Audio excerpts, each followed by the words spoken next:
Bonjour à tous. J'ai choisi de vous parler des nouvelles formes audiovisuelles que l'on dit immersives, parce qu'on constate ces dernières années que avec les nouveaux outils, les nouveaux dispositifs engendrés par les technologies numériques, à la fois sur le plan de la création et sur le plan de la réception, une grande majorité des formes proposées implique le spectateur dans une réception qui est soit active, soit participative, soit interactive, en tout cas où il y a une question d'impliquer le corps, une réception presque corporelle. Donc ça sera plutôt mon approche aujourd'hui. Donc on peut qualifier ces nouvelles formes audiovisuelles d'art expérientiel. Alors je reprends ce terme d'un philosophe américain qui s'appelle Alva Noé, et qui a justement montré que de plus en plus de formes artistiques avaient besoin de l'engagement du spectateur ou du visiteur pour se constituer. Et dans ces formes, du coup, il s'agit moins de voir que d'expérimenter de nouvelles manières de voir et de ressentir, et de sentir et de percevoir. Ces formes-là ne sont pas spécialement nouvelles, hein, c'est pas une problématique tout à fait nouvelle. En effet, on s'aperçoit déjà qu'au début du cinéma, dès le développement des formes cinématographiques telles qu'on va les connaître, le cinéma s'est constitué en fait par rapport au spectacle de foire, par rapport au théâtre, en essayant de développer de nouvelles formes, et des questions assez similaires se posaient. Par exemple, dès 1924, le théoricien et artiste hongrois Béla Balázs expliquait dans un écrit sur le cinéma, un nouvel art serait comme un nouvel organe d'essence, et c'est chose plutôt rare que ceux-ci se multiplient. Il voyait déjà donc dans le cinéma une sorte d'art expérientiel, même si c'est évidemment un terme anachronique par rapport à cette époque.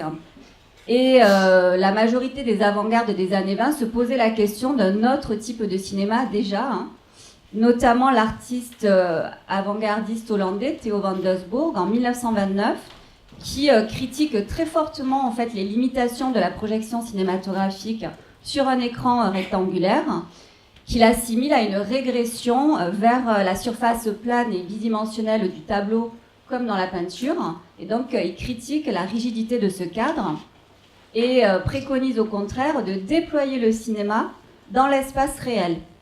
Il écrit « Il s'agit de passer d'une forme filmique, ayant une structure contrôlable de lumière et d'ombre, à une forme spatio-temporelle. » Et il poursuit « Jusqu'à présent, le film a été construit à partir de notre perception habituelle de l'espace, mais le film comme œuvre d'art pure naîtra d'une perception infiniment plus riche. Au lieu d'une mise au point picturale, il nécessitera une mise au point architecturale. » Donc les questions qui se posent aujourd'hui avec les environnements de réalité mixte notamment, comme on va le voir, ne sont pas du tout nouvelles.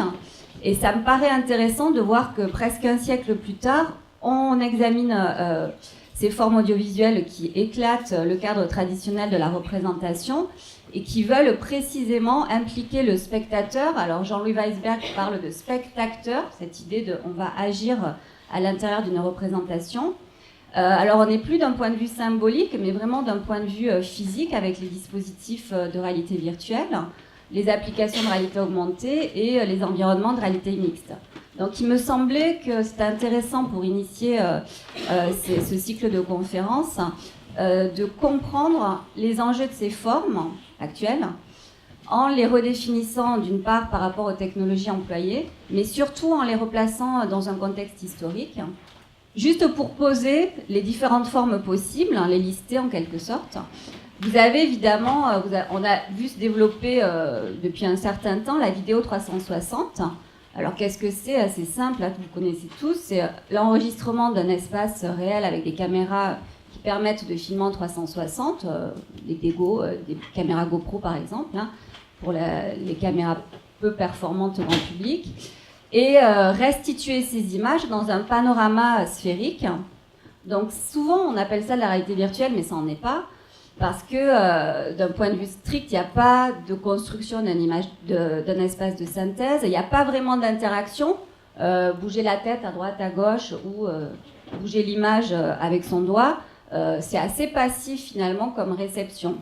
là, j'avais mis un petit exemple d'un des premiers projets en 360 développés par Arte, Polarcy 360 en 2014.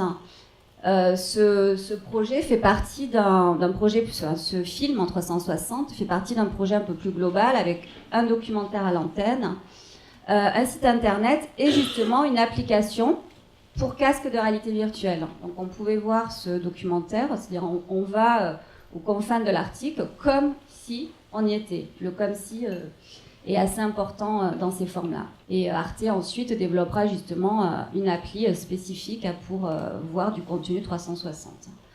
Alors j'ai choisi de vous montrer un exemple un peu plus polémique puisqu'il y a aussi un positionnement critique à avoir par rapport à ces formes sur le 360 où il s'agit encore d'entrer symboliquement, virtuellement dans l'image et dans lequel le corps devient une sorte d'outil de cadrage, un peu plus que bouger la tête dans un casque. Donc c'est un projet qui a été, c'est plutôt un dispositif technologique qui a été développé par une société qui s'appelle Condition One, américaine. Vous en seriez douté, je pense, et qui propose de développer des outils, je les cite, pour rendre l'expérience audiovisuelle immersive et interactive sur écran mobile. Donc cette entreprise, elle est vraiment liée à cette idée de comment réfléchir autrement le cadre de l'image.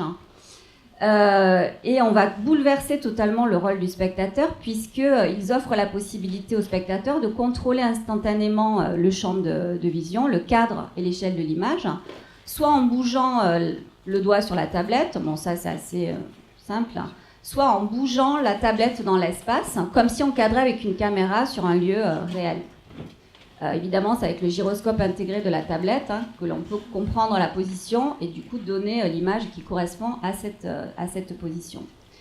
Donc ce sont vraiment là les mouvements du spectateur qui délimitent en quelque sorte le visible et comme s'il se trouvait, toujours le comme si, impliqué dans le champ de l'action et comme s'il était capable de tourner la tête pour aller voir ce qui se passe dans un pseudo hors champ si c'était au cinéma.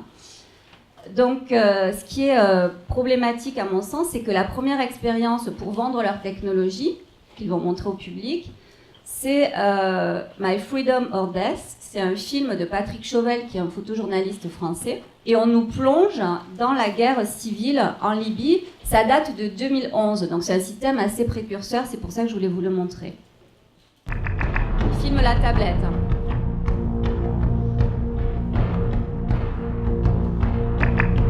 I mean, I'm talking putting my life now on front line, but I don't care. You know, give me my freedom or give me my death.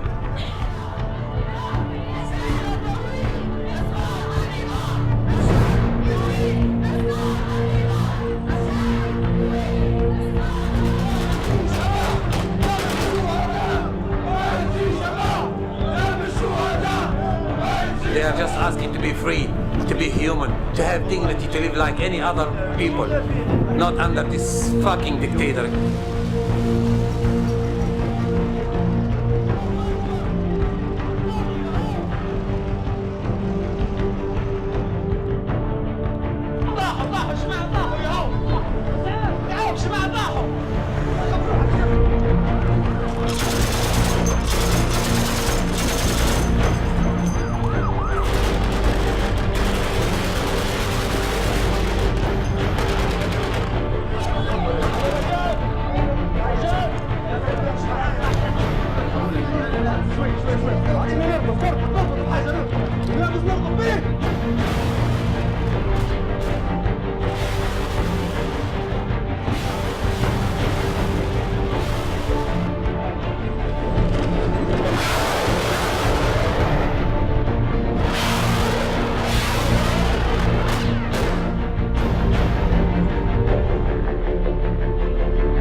Donc 2011, c'est vraiment le début des tablettes. La première tablette Apple, elle date de 2010.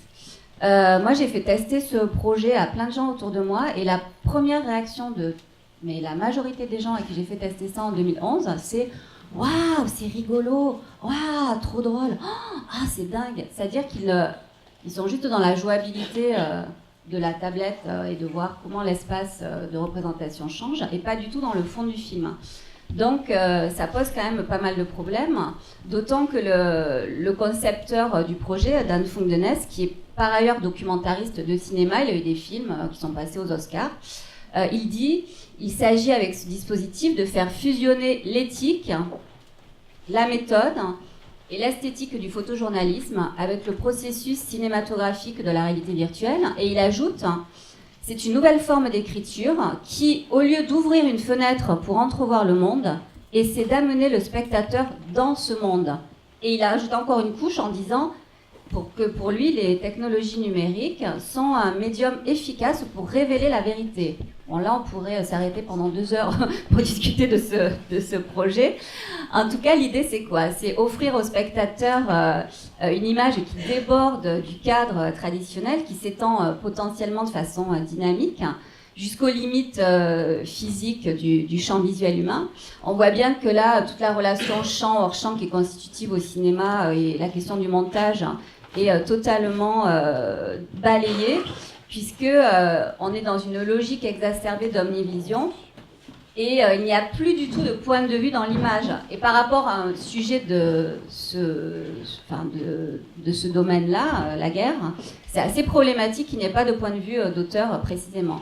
Donc là, on sent bien qu'on est impliqué d'une manière presque impérative dans l'image, et le corps du spectateur, en étant un outil de cadrage, a une réception presque performative en fait par rapport au film, et ça pose beaucoup d'enjeux du point de vue éthique, justement, parce que déjà le 360 en général pour moi me pose problème, parce qu'on nous propose de tout voir, mais est-ce que finalement tout voir, ce n'est pas ne rien voir, puisqu'on ne construit absolument pas un regard structurant comme on le fait avec le montage, avec l'échelle de l'image, les valeurs de plan dans le cinéma. Bon, c'est une question qui reste ouverte, on pourra en discuter.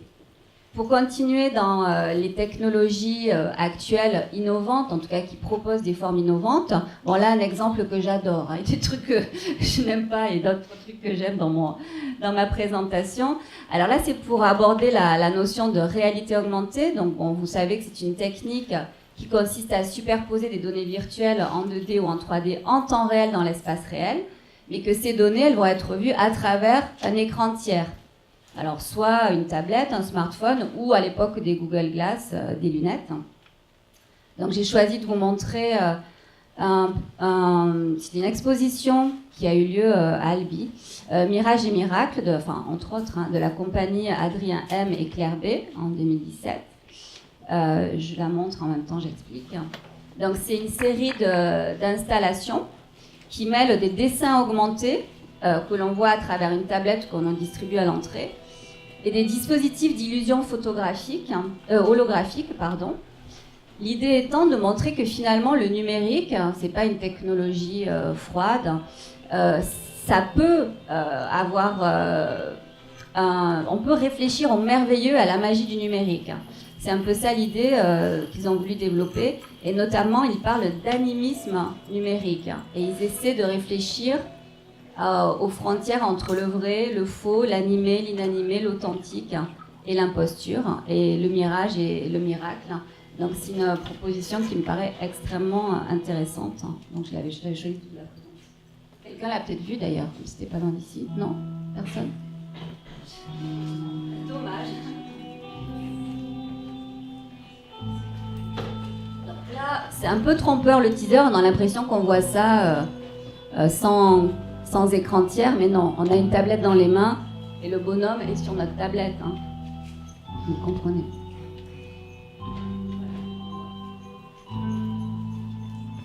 Ce qui est très beau, c'est que ça mêle de la matière, des pierres, du sable, des choses très concrètes en rapport avec la terre, et des dispositifs de dessin augmenté qui vont faire vivre, exister l'image.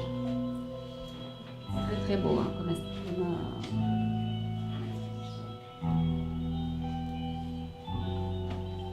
bon, ils font des trucs super intéressants, cette compagnie. Adrien M, c'est un ancien, quelqu'un du cirque, qui vient du cirque à la base, ancien jongleur. Alors, Il y avait déjà dans l'exemple précédent un petit dispositif d'holographie, mais on ne l'a pas bien vu. Mais pour revenir à la question de l'holographie, bon, vous en avez entendu parler avec Mélenchon, tout le monde, hein, quand il a fait son meeting à 2 endroits en même temps, avec le vrai et le faux en holographie. Donc c'est une technique qui permet de projeter dans l'espace réel un objet ou un personnage en 3 dimensions. Mais là, contrairement à la réalité augmentée, on le voit sans lunettes, hein, sans dispositif additionnel. Alors, il n'y a pas beaucoup d'exemples pour le moment en audiovisuel. Celui qui a été le plus médiatisé, mais bon, moi je suis très critique par rapport à ce projet. Je pense qu'il y a peut-être des personnes de l'INA, je suis désolée, c'est mon avis. I'm Prepared to Die. Extrêmement intéressant l'idée, c'est on va reprendre les enregistrements du procès de Mandela de 64 et on va mettre en holographie les personnages qui étaient dans le procès. La technologie n'est pas encore très au point, donc c'est assez curieux parce que du coup le personnage est très statique. Bon, je vous montre, j'ai réussi à trouver une vidéo qui a été filmée à l'église Saint-Eustache à Paris où j'ai vu la projection. In which all persons will live together in harmony and with equal opportunity. Comment valoriser des archives sonores, hein, c'est un peu ça l'idée, hein, en utilisant une technologie innovante, hein, mais qui pour moi fonctionne. For which I hope to live and to see realized. But my Lord, if it need be, it is an idea for which I am prepared to die.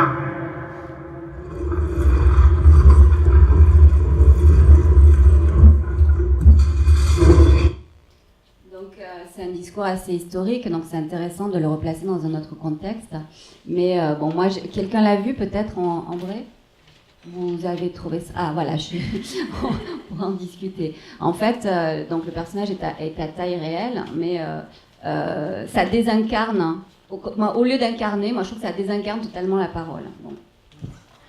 Juste un mot, c'est que Amandine Collinet de l'INA, qui est ici durant le festival et qui sera là tout à l'heure elle fait partie du jury de sortie de résidence, a participé à la réalisation de ce projet. Donc je voulais juste vérifier qu'elle ne soit pas déjà là, parce que ce serait intéressant de pouvoir en discuter avec elle. Donc voilà, si elle arrive, on pourra en discuter. Je crois qu'il y a une autre version où c'est comme dans un petit théâtre optique, donc le personnage est plus petit, et je crois que ça fonctionne mieux. Je l'ai vu à La Rochelle, enfin je l'ai aperçu à La Rochelle. Je pense que c'est plus intéressant que ce côté performance. Bon, bref. Allez, passons à la réalité virtuelle.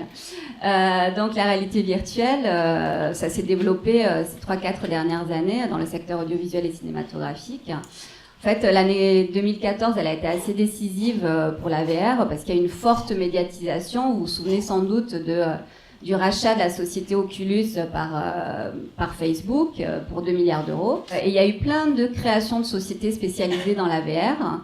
Et 2014, c'est aussi la première fois où un film VR est montré au festival de Sundance. La VR, ça existait déjà pour les jeux vidéo, mais l'appropriation dans le cinéma, elle n'était pas encore réelle. Et le fait de légitimer une production en le montrant dans un festival aussi connu que Sundance, ça a commencé à créer une effervescence autour de la réalité virtuelle. Après, rapidement, évidemment, les constructeurs de casques ont voulu mettre sur le marché des différents types pour gagner de l'argent. Donc là, j'ai mis quelques exemples de casques. Là, c'est un casque, le dernier qui va sortir, Oculus Quest. Alors, il n'y a plus de fil. Donc là, ça va changer aussi les expériences pour ceux qui en ont fait en réalité virtuelle. Parce que c'est vraiment pénible, inconfortable d'avoir un fil à chaque fois sur nous. Et après, il y a des dispositifs avec des téléphones, mais la qualité n'est pas optimale. Alors, le problème avec ce terme de réalité virtuelle, c'est qu'il est utilisé vraiment beaucoup aujourd'hui. Ça reste assez flou. Donc, je voulais le redéfinir, mais on va peut-être passer vite là-dessus. C'est Philippe Fuchs, qui est un spécialiste de la réalité virtuelle à l'École des Mines, qui propose une définition fonctionnelle où il explique la réalité virtuelle est un domaine scientifique et technique qui exploite l'informatique et les interfaces comportementales en vue de simuler dans un monde virtuel le comportement d'entités 3D qui sont en interaction en temps réel entre elles avec une personne en immersion pseudo-naturelle. Alors, je vais juste pointer les choses qui me paraissent importantes. Premièrement, il parle d'informatique. Oui, c'est la création d'un univers en images de synthèse. Il parle ensuite d'interface comportementale. On dit aussi interface sensorimotrice. C'est-à-dire que lorsque vous allez faire un geste, une action, ça va faire évoluer l'environnement que vous voyez directement. Donc ça répercute les actions motrices du spectateur ou de l'utilisateur dans l'univers virtuel. Il y a donc interaction réelle. C'est intéressant de voir que Dominique Volton parle d'interface empathique. Et la notion d'empathie, on le verra, revient beaucoup dans la réalité virtuelle. Interaction en temps réel, c'est-à-dire qu'il y a une action immédiate et une réaction immédiate du dispositif. Il n'y a pas de latence. Quand il y a de la latence, c'est assez problématique, justement. Et une immersion pseudo-naturelle, c'est-à-dire qu'on essaie de placer le spectateur dans une réalité physique qui se rapproche, dans une réalité virtuelle qui se rapproche de la réalité physique. Et on essaie de gommer tout ce qui est distorsion cognitive et sensorielle pour créer vraiment un effet d'immersion fort et un effet de présence. En fait, on leurre le cerveau du spectateur et évidemment, il peut y avoir des effets de ce qu'on appelle du motion sickness, on se sent malade parce que précisément le corps fait autre chose par rapport à ce qu'on va faire avec la tête. Si on est dans quelque chose qui va descendre verticalement, notre corps est assis, or notre cerveau comprend qu'on descend, donc ça peut créer des problèmes, d'où le développement du dispositif où on va faire bouger maintenant le corps, on le verra ultérieurement. Alors l'un des premiers projets à avoir été présenté, c'est en 2015 Lost de Sascha Unseld. C'est un ancien oh là là, je suis vraiment fatiguée. Dreamwork, voilà. Dans le studio Oculus Story, puisque Oculus a créé un studio de réalisation qui est fermé depuis l'année dernière. Ils préfèrent investir autrement maintenant. Et donc, dans ce projet, le but, c'est de développer un cinéma en réalité virtuelle. Il parle de cinéma. Vous voyez rien parce qu'il y a trop de lumière. Alors, c'est un environnement noir, c'est assez beau. Il y a la main d'un petit robot et il essaie de retrouver son corps en entier. Et le spectateur, en fait, il est témoin de cette action, mais un témoin impliqué dans la narration, puisqu'à la fin, pour ceux qui l'ont vu, le robot, une fois qu'il s'est reconstitué, il nous dit « hello ». Et il nous parle vraiment comme s'il nous regardait en face. Donc là, on commence à se préoccuper de la place du spectateur, comment on va la signifier. En France, vous l'avez sans doute vu, iPhilip, c'est la première fiction française. Alors elle n'est pas en VR, elle est en 360 stéréoscopique. Elle a été coproduite par Arte et Okyo Studio. Là aussi, ça accompagne un documentaire, un jeu vidéo, un court-métrage. En fait, pour ceux qui ne l'ont pas vu, c'est des scientifiques qui créent un robot dans lequel ils implantent le cerveau de Philippe Cadic. Et donc, ce robot s'appelle Philippe et il va de plus en plus agir comme un homme. Et donc là, on est dans un point de vue subjectif. On est à la place de l'androïde. On incarne en quelque sorte le personnage principal. Je vous montre je ne sais pas si c'est le teaser, mais enfin, je vous montre quelque chose.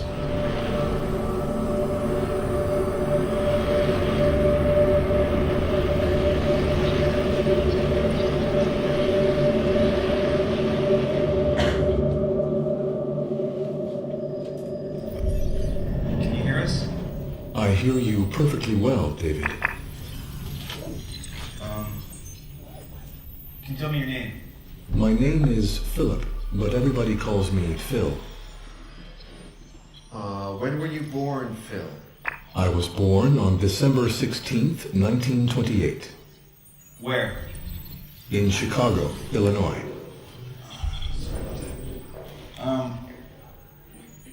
What do you do for a living? I am a writer. Can you tell us where we are? Home, I guess? And what year is it? We're in 2005. Gosh, that makes me such an old man. C'est la première séquence. How do you feel? How do I feel? Interesting question. I'm just a series of computer-generated iterations encased in hardware. Hello, everyone. Bon, là, ça n'a pas trop de sens de le voir sans casque, évidemment, mais c'était surtout pour vous montrer qu'on est le spectateur est à la place du robot en point de vue subjectif, et donc c'est lui qui va créer, évidemment, le cadre de l'image en bougeant son corps. Je voulais montrer un autre exemple de réalité virtuelle où il y a un dispositif d'installation en amont. Bon, certains l'ont déjà vu, je suis désolée, pour ceux qui ont déjà assisté à une conférence un peu similaire. C'est mon chouchou, c'est pour ça. Donc là, c'est un projet du collectif Hors Normes, de Christelle Deray et Martin Rossi, dans lequel on nous propose de rentrer dans une pièce qui ressemble à une chambre d'hôtel, avec un lit, on enlève ses chaussures, on monte sur le lit, on nous met un casque sur la tête, et on va nous faire redécouvrir la maladie de la mort de Duras, grâce au casque. Et ce qui est assez étonnant, c'est que dans le casque, qu'est-ce que vous voyez ? Vous voyez en fait la chambre d'hôtel dans laquelle vous êtes, mais de façon très dépouillée en noir et blanc, c'est fait sur Unity, pour ceux qui connaissent un peu ces logiciels. On voit le texte se déployer, je vais montrer l'image, je le montre en même temps. Je vais laisser un peu le son. Vous devriez ne pas la connaître. Et quand vous sortez sur la terrasse, virtuellement, vous sentez du vent, vous sentez des caresses sur vous, on bouge votre couverture. C'est très étonnant Dans un bar. comme Dans un ressenti livre, corporel. Dans un film. En vous-même. En vous. En toi. C'est ce que vous voyez Au dans le hasard de ton sexe dressé dans la nuit qui appelle ou se mettre. Ou se débarrasser des pleurs qui le remplissent.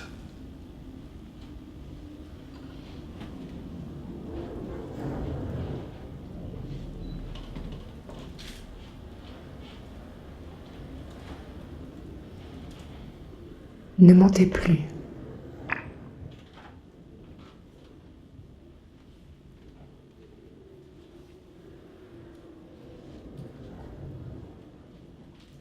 Je ne voudrais rien savoir de la façon dont vous savez, avec cette certitude issue de la mort, cette monotonie irrémédiable, égale à elle-même chaque jour de votre vie, chaque nuit, avec cette fonction mortelle du manque d'aimer. Le jour est venu, tout va commencer. Sauf vous. Vous ne commencez jamais.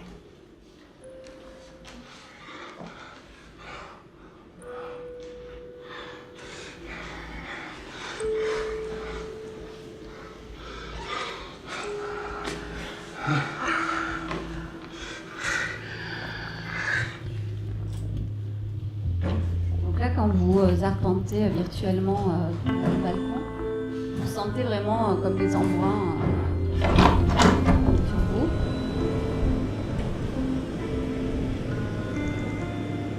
Il y a vraiment là la mer à perte de vue, donc le 360 il est assez intéressant là dans ce dispositif.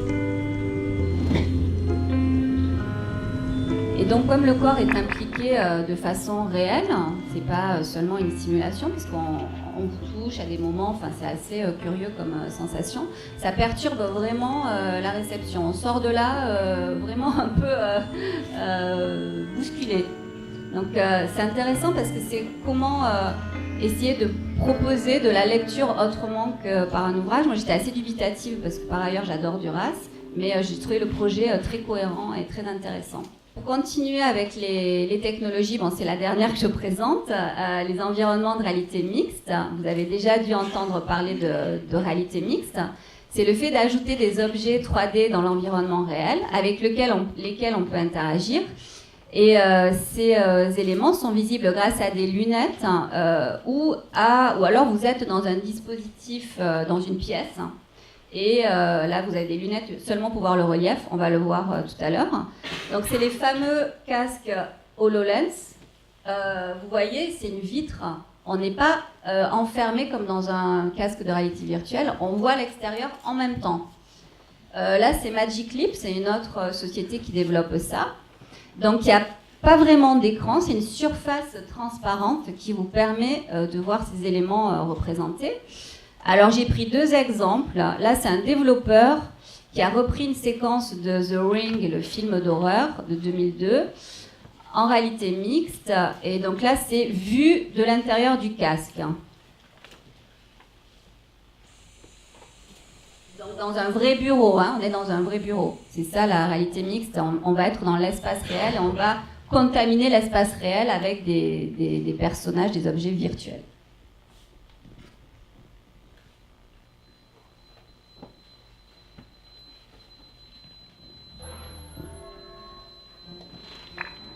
Littéralement, il sort de l'écran, le personnage. L'écran n'existe pas en réel. Non, c'est du virtuel. Et on voit ça à travers les lunettes HoloLens. Ça donne pas très envie d'être là. Malgré la mauvaise définition de l'image.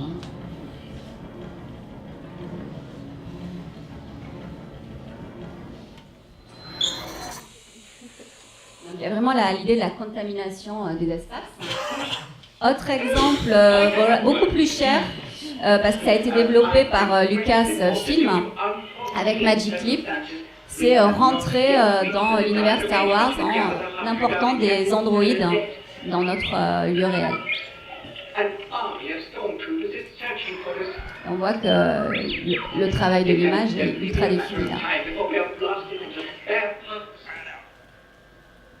Ils disent qu'il n'y a pas d'effets spéciaux, c'est vraiment, on le voit comme ça.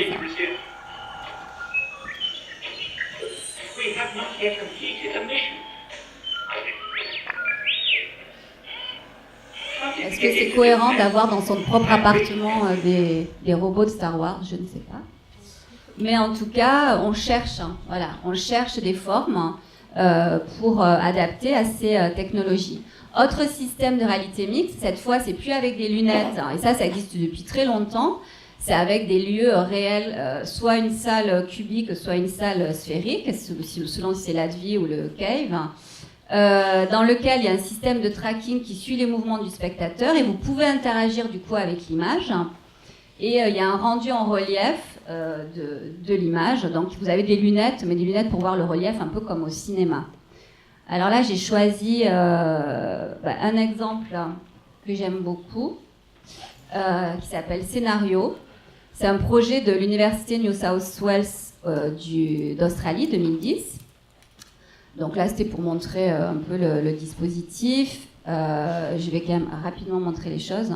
Donc la volonté avec ce film, c'était d'essayer de faire un film où les androïdes, parce que c'est une histoire d'androïdes, une famille qui cherche un enfant, pourraient interagir avec les spectateurs, mais de manière intelligente, sans que ce soit préprogrammé à la base. C'est-à-dire des réactions aléatoires, non prévues par le système. Donc c'est ce qu'on appelle la seconde interactivité, où on dote d'intelligence des entités virtuelles. Donc du coup, ça s'appelle scénario, et le scénario du film n'est jamais 2 fois le même, puisque ça va vraiment dépendre de la réaction des entités par rapport aux gestes et aux mouvements des spectateurs, puisqu'ils sont doués d'une certaine autonomie. Alors il y a de la programmation évidemment, mais il y a un espace pour recréer des réactions. Je vous montre l'exemple. Donc on est dans un espace 360 là. So good of you to come. Come in. Don't be shy. I know you're curious. You want to know, don't you? You all want to know. These are the eyes. Vous imaginiez plein de choses, là, être dans une pièce sombre. It's divided between those who see and cannot do, and those who do but cannot see.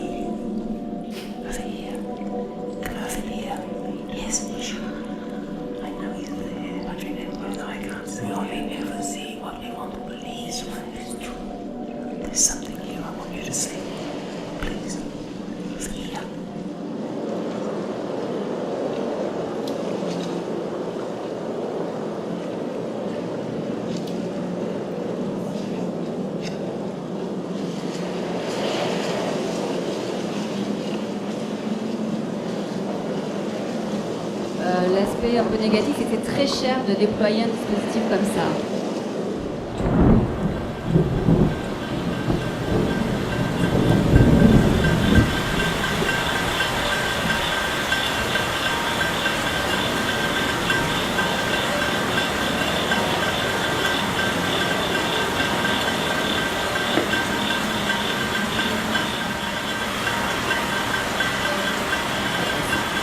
Mais selon moi, c'est beaucoup plus immersif. Hein. Là, l'idée, c'était de créer un récit qui soit, comme ils appellent, coévolutionnaire, à la fois fait par la machine et par l'homme.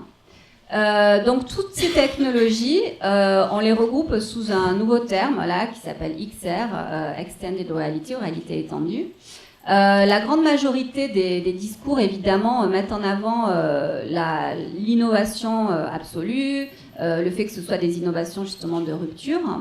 Bon, il y a une dimension marketing aussi derrière ces discours-là, hein, qui émanent des médias ou des constructeurs. En fait, c'est pas si nouveau cette technologie, et je voulais vous montrer un petit peu ça là dans les dernières minutes qui restent.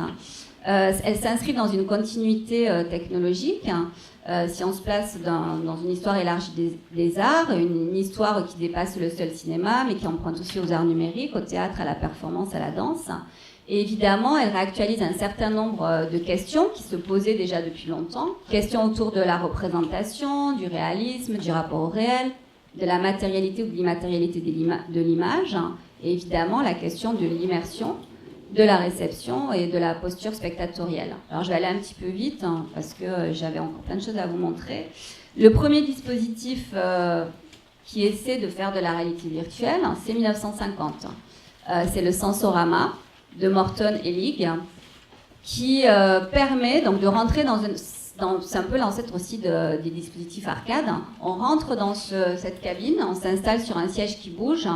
On a une vision stéréoscopique, on a du son stéréo, le siège vibre, on diffuse des arômes, bref, du multisensoriel. Bon, ça a été assez vite abandonné parce que c'était trop cher, et finalement on le retrouve aujourd'hui avec des dispositifs comme Birdly Somniacs, où on est à la place d'un oiseau. Là, on veut faire vraiment ressentir l'aspect multisensoriel de l'expérience. On vole au-dessus de Manhattan. On est allongé donc sur ce truc assez horrible, donc ça bouge et vous avez un ventilateur qui vous crache de l'air dessus pour une sorte d'illusion maximale de l'expérience de vol.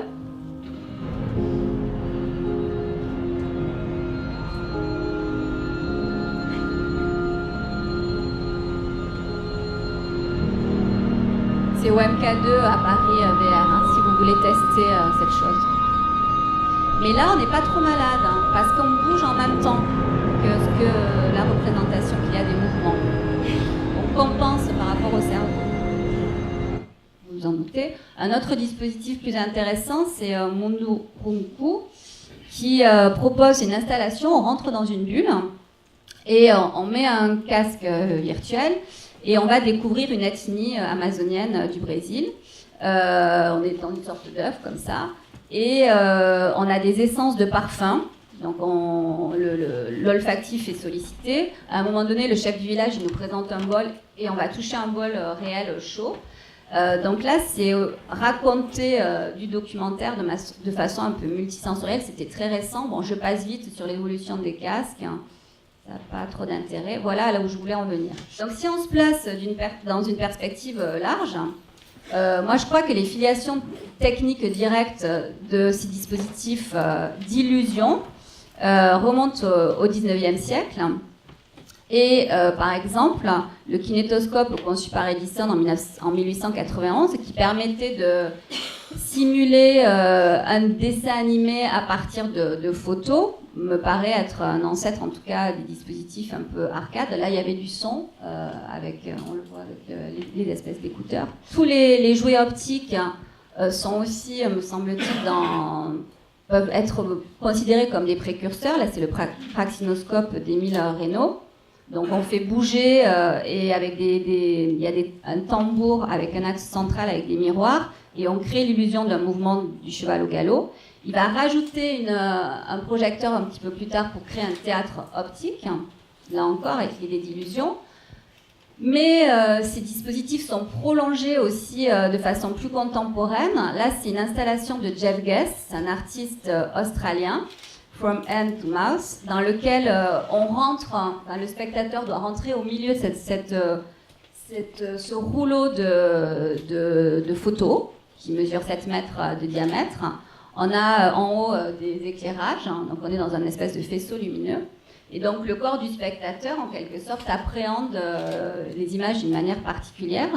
Et c'est d'autant plus intéressant que le corps aussi de l'artiste était impliqué, puisque pour faire ces photos, il a réinventé le sténopé avec sa bouche. Donc il met du papier photographique dans sa bouche, et en fonction de l'ouverture de la bouche, il va aller photographier sa main sur des objets. Donc c'est très étonnant parce que les photos, ce sont du sténopé fait avec le corps, en fait. Alors ça aussi, ça rappelle les panoramas du XVIIIe siècle où on peignait des toiles dans un univers, dans une rotonde, pour avoir l'illusion d'une réalité avec un trompe-l'œil. Du point de vue du cinéma, on peut aussi citer des exemples de polyvision, notamment ce procédé mis en place par Abel Gance en 1927, où l'idée c'est vraiment comment rentrer dans l'image. Il explique je voulais que les gens soient assez pris, je voulais un champ immense, et je me suis dit si j'avais un écran à droite, un écran à gauche, agrandissant mon champ visuel, cela me donnerait 3 fois la grandeur d'une image, alors je pourrais avoir un écran panoramique de mes soldats qui aurait infiniment plus de puissance que ce que je pourrais avoir en une seule image. J'avais comme une architecture mouvante merveilleuse. Donc là aussi, on est dans cette idée d'immersion. On aurait pu citer évidemment le ciné-œil de Vertov, etc. D'autres dispositifs qui se classent dans le cinéma forain, comme le cinéorama de Raoul Grimoin-Sanson, rappellent assez aussi les dispositifs actuels immersifs. Donc le cinéorama, qu'est-ce que c'était? Vous rentriez dans une nacelle de montgolfière et on vous projetait de façon circulaire des images de montgolfière, qui a été filmé des paysages à partir d'une montgolfière. Ça, en juin 2018, j'ai fait la même expérience dans un ballon avec un casque de réalité virtuelle au Sunnyside of the Dock de La Rochelle. Donc on refait des choses qui existaient il y a plus de 100 ans. Toutes les formes aussi du cinéma expérimental pourraient être considérées, notamment les formes de cinéma élargi, expanded cinema, comme des ancêtres des dispositifs immersifs. Donc là, j'avais choisi de vous montrer les movie drops. Il a créé Van der Beek, ce cinéaste expérimental, des pièces pour projeter des films en multi-projection.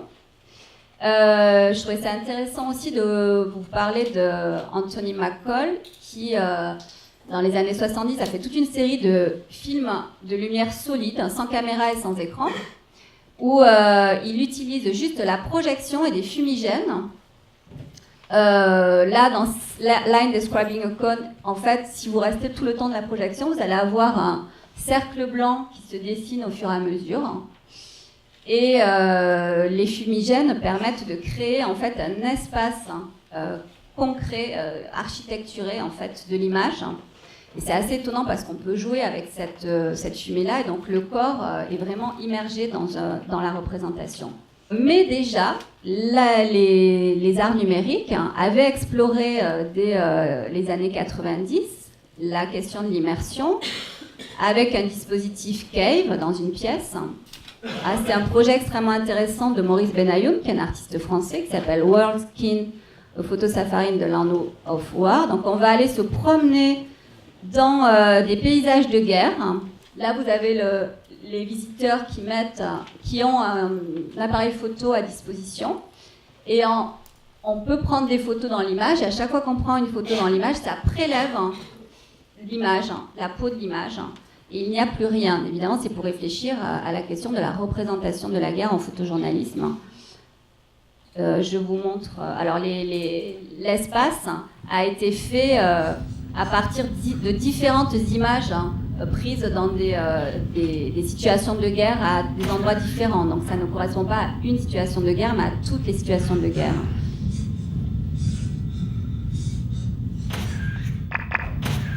à chaque fois que vous prenez une photo, vous entendez le son aussi d'un fusil.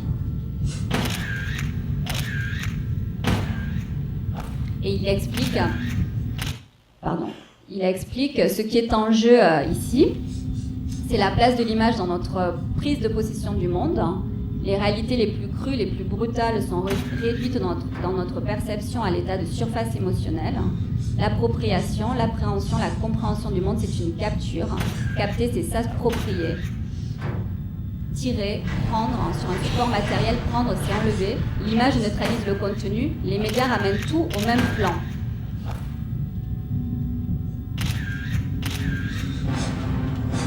Donc on expérimente aussi la place du photographe sur ces lieux-là.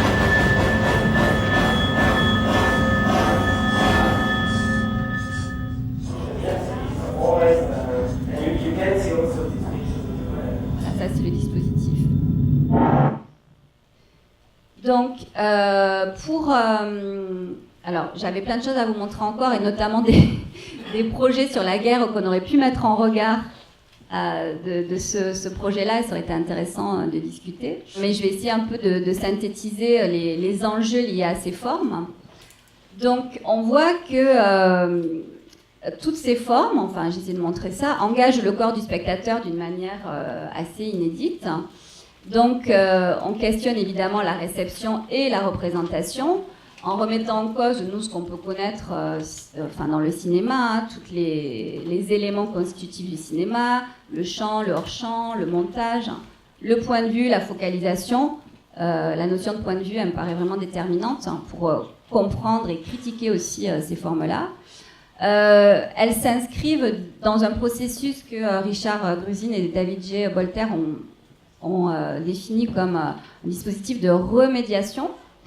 C'est-à-dire que, en fait, ils partent d'une thèse de Marshall McLuhan qui explique que chaque nouveau média se déploie en imitant les formes du médium auquel il succède. Et donc, on est aussi dans la répétition et la trace d'un ancien médium, y compris dans des choses qu'on nous montre comme totalement innovantes. Mais ce qui est plus intéressant pour nous, sans doute, c'est de voir que ces formes-là obéissent à la double logique des nouveaux médias, en naviguant entre, je vais les définir, l'hypermédiatie et l'immédiatie. Alors, qu'est-ce que c'est hypermédiatie ? C'est la manière c'est avoir une représentation qui rappelle à celui qui regarde la présence forte du médium. Quand on a un ordinateur avec une souris, avec des multifenêtres qui s'ouvrent, on a vraiment une présence forte du médium. Alors que l'immédiatie, c'est l'inverse, c'est une représentation qui vise à faire oublier au spectateur la présence du médium pour lui faire croire qu'il est en présence directe des objets représentés. On voit bien que la tendance actuelle avec la réalité virtuelle notamment, c'est plutôt l'immédiatie. Donc dans cette dernière tendance, on essaie d'amplifier ce qu'on appelle l'effet de présence en rendant de plus en plus transparente l'interface. Alors moi je trouve que ça marche pas du tout avec un casque parce que ça gêne toujours un casque, mais on va de plus en plus vers des casques plus confortables. Donc on a cette idée de interfaceless interface.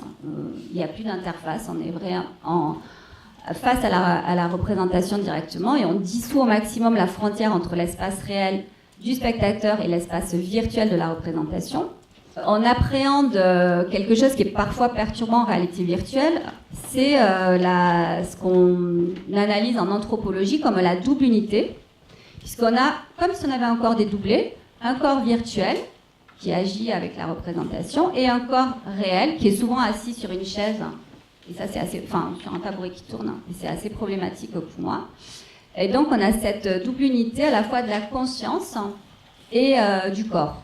Je voulais vous montrer des projets un peu plus critiques sur la réalité augmentée. Vous pourrez aller voir, c'est l'AR Art Manifesto qui va pirater dans les espaces légitimes des musées, qui va hacker en quelque sorte les espaces des musées pour montrer d'autres œuvres. Donc c'est assez intéressant ce projet-là.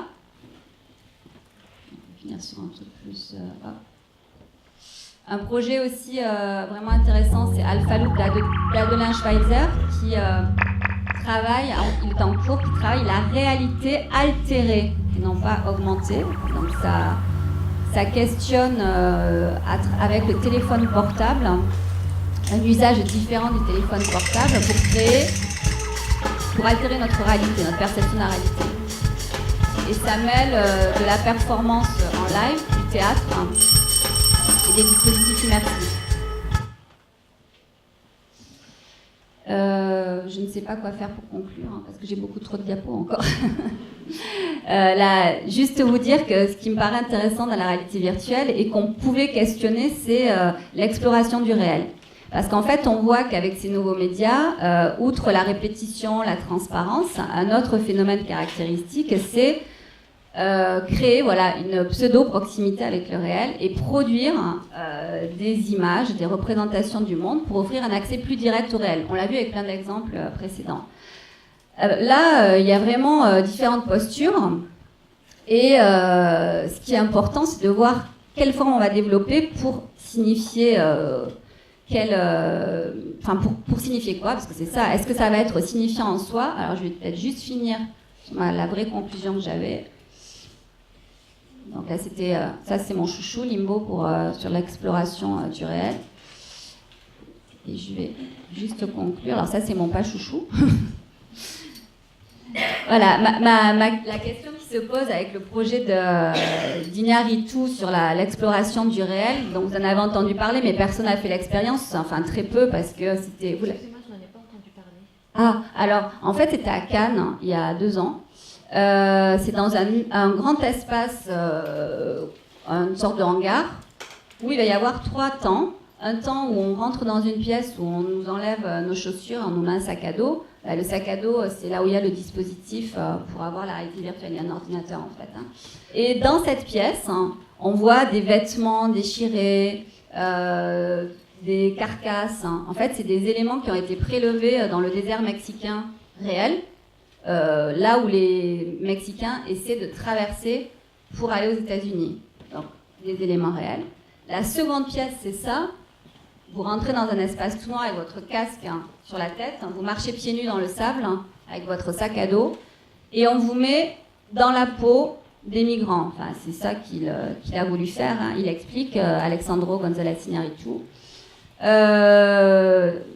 Expérimenter la VR afin d'explorer la condition humaine, tenter de briser la dictature de l'image pour revendiquer un espace permettant aux spectateurs de plonger dans une expérience où l'on marche dans les pas des migrants, se glissant sous leur peau et dans leur cœur, afin de prendre conscience d'une certaine réalité. Bon, moi, je suis assez contre ça. Je pense qu'on ne prend pas du tout conscience avec des dispositifs empathiques comme cela.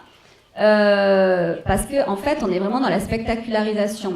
Une fois qu'on a le casque, c'est extrêmement oppressant. Il y a des enfants qui hurlent, il y a des sirènes de police américaine qui arrivent. Enfin, c'est hyper... traumatisant, certes, comme expérience, mais on sait qu'on a un casque. Donc moi, ce qui me pose problème avec ces projets, c'est où on développe cette idée d'empathie, se mettre à la place d'eux pour souffrir comme. Mais est-ce qu'on souffre comme, là, dans un dispositif comme ça? Certainement pas. Alors l'artiste américain Chris Smith, qui par ailleurs fait des choses géniales, explique que la VR pourrait rendre les gens meilleurs parce qu'elle est la machine ultime de l'empathie. Le problème, bon, un vaste problème philosophique et psychologique, est-ce que l'empathie favorise vraiment la compréhension de la souffrance des gens? Est-ce que ça conduit à un réel engagement? Je pose la question. Enfin, vous avez compris que sans doute ma réponse, mais est-ce que, en étant dans un leurre spectaculaire qui joue fortement sur nos sens, sans impliquer l'intellect, est-ce qu'on va appréhender une situation? Moi, je ne le crois pas. Faire comme si, c'est pas faire. C'est faire comme si. On n'a pas les risques que prennent des réfugiés quand on a ce casque-là. Alors, je vous renvoie, si vous voulez avoir un autre aspect de la question, à un ouvrage très intéressant d'un psychologue canadien qui a écrit contre l'empathie, le cas de la compassion rationnelle, où il rejette justement la notion d'empathie, qui permet, selon lui, absolument pas de rendre meilleur, parce qu'on est trop dans le sensoriel, dans les tripes, en fait, et donc on ne réfléchit pas. Et finalement, voilà, ça sera ma conclusion, au-delà de cette finalité empathique des dispositifs immersifs qui cherchent à faire éprouver ou à faire éprouver le réel d'une situation, il me semble en fait qu'il faut trouver la bonne modalité expérientielle. Pour moi, la chose la plus intéressante dans ces dispositifs, c'est précisément leur capacité à hybrider les genres, les formes, les processus de création pour offrir de nouveaux régimes de visibilité, mais pas seulement de visibilité, de lisibilité du monde. C'est ça qui me paraît extrêmement important. Je reprendrai du coup pour ça la distinction qu'avait fait Gérard Leblanc, mais lui parlait de cinéma, entre les fictions du visible et les fictions de la réalité. Il n'oppose pas fiction et documentaire, hein. Il dit qu'il n'y a que de la fiction, soit des fictions du visible, qui sont fondées sur la réduction de la réalité au visible, soit des fictions de la réalité, qui, par des images et rapports audiovisuels complexes, font accéder au visible ce qui échappe à la vue, à la perception immédiate.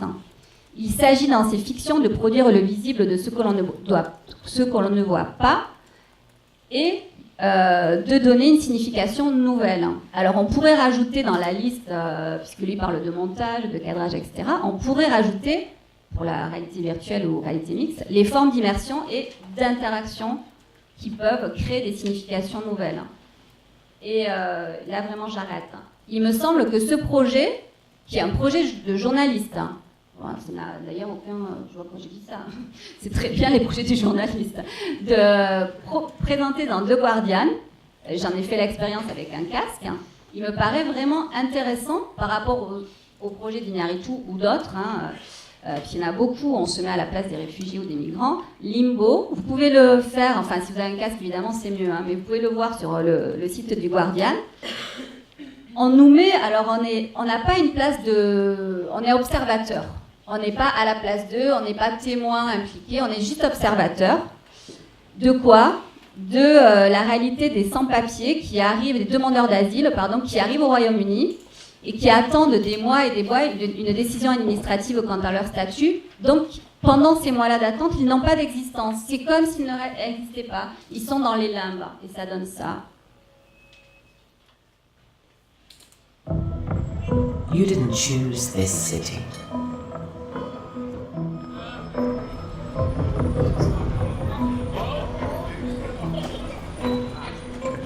On unfamiliar streets, it's easy to feel adrift. You're caught between two lives, your family under threat back home, and the new life you hope to create for them.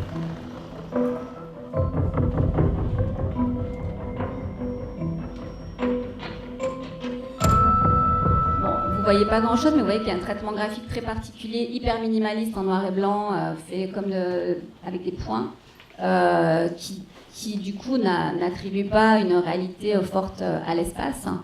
Et si vous le regardez, ça dure 8 minutes. On a des vraies interviews donc, de personnes demandeurs d'asile.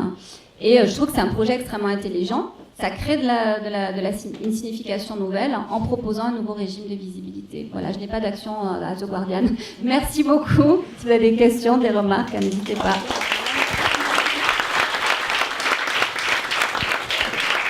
Merci beaucoup. Merci Claire. Est-ce qu'il y a des questions dans le public ? Du coup, moi, je vais commencer par une question qui est un peu... Je vais m'asseoir à côté. Une remarque, en fait, dans tous les dispositifs que tu as présentés, très souvent, la réalité virtuelle est accompagnée d'un autre dispositif. On passe dans différentes salles. Enfin, j'ai aussi d'autres exemples de dispositifs comme ça. La bibliothèque la nuit, cette exposition qui propose d'explorer des bibliothèques du monde en réalité virtuelle, est précédée de un ou deux espaces que l'on traverse comme pour se mettre en condition, ou des dispositifs d'accompagnement qui font qu'on tombe presque dans du spectacle vivant finalement. Donc, est-ce que la réalité virtuelle, en fait, elle ne se suffit pas à elle-même ? Moi, j'ai l'impression que, enfin, en tout cas, dans tout ce que j'ai expérimenté, j'expérimente beaucoup de choses parce que c'est mon sujet de recherche. Donc, du coup, je vais dans tous les festivals. Là, j'étais à Angoulême dernièrement, Immersity. Sur moi, Je trouve que ça fonctionne beaucoup plus quand il y a une mise en scène et quand il y a une installation concrète avec une scénographie avant de mettre le casque. Je trouve que c'est beaucoup plus fort au niveau de l'impact, mais là c'est très personnel, c'est plus en tant que spectatrice. Donc c'est comme si on devait augmenter les autres sens, que augmenter la vue par un spectacle à 360 n'était pas suffisant. Il y a une question au fond, et puis ensuite il y aura une question par là devant. Oui. Allô ? Oui. C'était un festival et moi je voulais savoir où est-ce qu'on pouvait voir et faire toutes ces expériences. S'il y avait des lieux qui s'ouvraient, je sais pas, ici dans le coin, ou des festivals à conseiller. Ce serait quoi votre liste Là aujourd'hui, il faut aller au Storybox. Non mais c'est une bonne question, c'est une très bonne question. Alors on peut les voir. Par exemple, le Limbo, vous pouvez le voir sur votre ordinateur, mais évidemment, si vous n'avez pas de casque, vous n'allez pas ressentir la même chose. Mais vous pouvez les voir, si vous allez à Paris, il y a une salle, MK2VR, qui est dédiée à ce qu'on appelle les location-based. Enfin, il y a plusieurs dispositifs possibles. Soit c'est des festivals, soit c'est des salles dédiées. Alors à Toulouse, je ne pense pas qu'il y en ait, à part pour les jeux vidéo. Soit vous avez un casque. Enfin, l'idée, c'est de vendre des casques. Donc, c'est ça un peu le but aussi des constructeurs.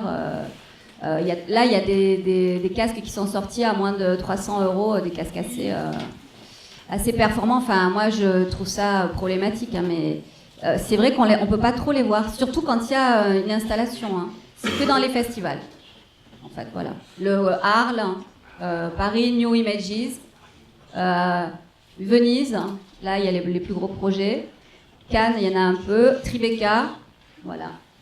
Oui, et des événements ponctuels aussi, parfois. Au Forum des images, toutes les semaines, je crois, ou tous les mois, je ne sais plus, il y a un projet VR présent. Ok, merci. Il y a une autre question par ici. Bonjour. Du coup, la question précédente, si je me souviens bien, c'était est-ce que la scéno est nécessaire, est-ce que la VR ne suffit pas elle-même ? Moi, j'ai la question inverse, puisque je travaille dans le jeu de rôle Grandeur Nature, qui est finalement une immersion dans une scénographie avec un scénario, mais sans casque. Donc, est-ce que la scénographie, la mise en scène ne se suffisent pas elles-mêmes ? Est-ce qu'on ne peut pas être dépaysé et immergé dans un ailleurs, dans une aventure, sans casque, avec juste du théâtre vivant ? Oui, tout à fait. Je peux que dire oui. Je peux juste dire un truc, il y a eu un projet extrêmement intéressant qui s'appelle Alice. Bon, vous ne pourrez pas l'expérimenter parce que c'est justement du théâtre en immersion, mais du vrai théâtre dans un lieu, une maison sur plusieurs étages où on se promène en vrai dans la maison et à un moment donné, il y a des choses avec le casque. C'est-à-dire qu'on mêle de la performance théâtrale in situ et du casque. Mais oui, bien sûr, on peut être totalement... avec un livre aussi, on peut être totalement immergé dans un univers. Merci. Il y a une autre question par ici. Juste Oui, c'est juste une petite remarque. Est-ce que le fait, au début du cinéma, les gens, quand il y a eu la projection, les gens avaient peur de l'arrivée en train. Est-ce qu'aujourd'hui, vous êtes assez critique par moment sur ces nouveaux dispositifs, mais est-ce que c'est pas aussi sur le côté, on est trop sur le ressenti et pas assez sur la réflexion, mais est-ce que le fait de s'habituer au fur et à mesure qu'on va peut-être s'habituer à ce type de dispositif, peut-être on sera moins sur le spectaculaire et sur le spectacle, peut-être plus le côté réflexif pourra peut-être arriver dans un deuxième temps, parce que je comprends votre remarque sur le côté gênant d'un film de guerre où finalement on est c'est beau, c'est rigolo, etc. Mais est-ce que c'est pas lié à la nouveauté du dispositif ? Oui, vous avez tout à fait raison. Et d'ailleurs, on voit bien que les premières choses qui ont été montrées dans les premiers festivals, moi où j'étais allée, c'était vraiment que du spectaculaire sans histoire. Les montagnes russes, on est dans l'espace, on se promène dans l'espace.